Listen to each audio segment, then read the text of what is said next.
Andhra Pradesh high court చేసిన వ్యాఖ్యలు రాష్ట్రంలోని లక్షలాది మంది నిరుద్యోగ యువత మనసులోని మాటను ప్రతిబింబిస్తున్నాయి.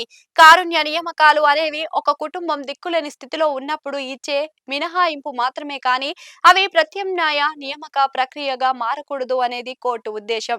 ఆంధ్రప్రదేశ్ రాష్ట్రంలో ఉద్యోగ నియామకాలపై హైకోర్టు ఇచ్చిన తీర్పు ప్రస్తుతం పౌర సమాజం పెద్ద చర్చకు దారితీస్తుంది. ఒక ప్రభుత్వ ఉద్యోగి చనిపోయినప్పుడు వారి కుటుంబాన్ని ఆదుకోవాలనే మానవిక కోణం మంచిదే. అయినా అది ప్రతిభావంతులైన నిరుద్యోగుల అవకాశాలను దెబ్బతీయకూడదు అని ధర్మస్థానం స్పష్టం చేసింది. అన్ని కారుణ్యాలే అయితే కష్టపడి చదివిన ప్రతిభావంతులు ఎక్కడికి వెళ్ళాలి అన్న కోర్టు ప్రశ్న ఇప్పుడు ప్రభుత్వ విభాగాలను నియామక సరళిని నిలదీస్తుంది.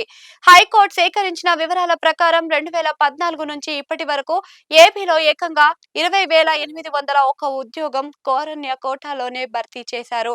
ప్రతి సంవత్సరం సుమారు 2,000 నియామకాలు జరుగుతున్నాయి.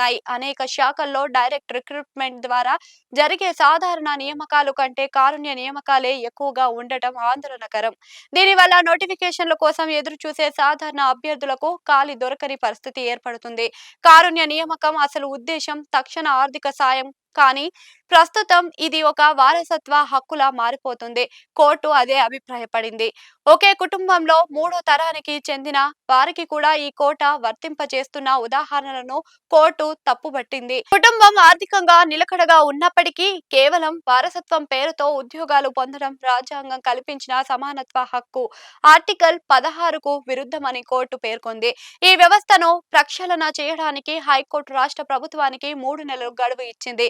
దీనికి సంబంధించిన కొన్ని ప్రధాన సూచనలు కూడా చేసింది. మరణించిన ఉద్యోగి కుటుంబం నిజంగా పేదరికంలో ఉందా లేదా అనేది క్షుణ్ణంగా పరిశీలించిన తర్వాతే ఉద్యోగం ఇవ్వాలి. ప్రతి ఒక్కరికి ఉద్యోగం ఇవ్వడానికి బదులు మరణించిన ఉద్యోగి చివరి వేతనం, మిగిలిన సర్వీస్ ను బట్టి భారీ మొత్తంలో ఎక్స్గ్రేషియా చెల్లించి ఆ కుటుంబాన్ని సెటిల్ చేయాలి. అవసరమైతే అవుట్ సోర్సింగ్ లేదా తాత్కాలిక ప్రతిపాదన ఉపాధి కల్పించాలి తప్ప నేరుగా పర్మనెంట్ పోస్టులను కేటాయించకూడదు అని సూచనలు చేసింది. ఆధారపడిన వారు అనే పదాన్ని స్పష్టమైన కఠినమైన నిర్వచనం ఉండాలి.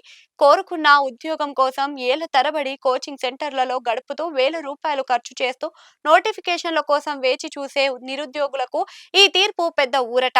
కారుణ్య నియామకాల వల్ల రోస్టర్ పాయింట్లు, బ్యాక్లాగ్ ఖాళీలు నిండిపోవడం వల్ల మెరిట్ ఉన్న అభ్యర్థులకు అన్యాయం జరుగుతుంది. ప్రతిభకు గౌరవం దక్కని చోట పాలన కుటుంబ పడుతుంది అనే నిజాన్ని కోర్టు గుర్తు చేసింది. కారుణ్య నియామకాలు పూర్తిగా రద్దు చేయాలని ఎవరూ కోరుకోవడం లేదు.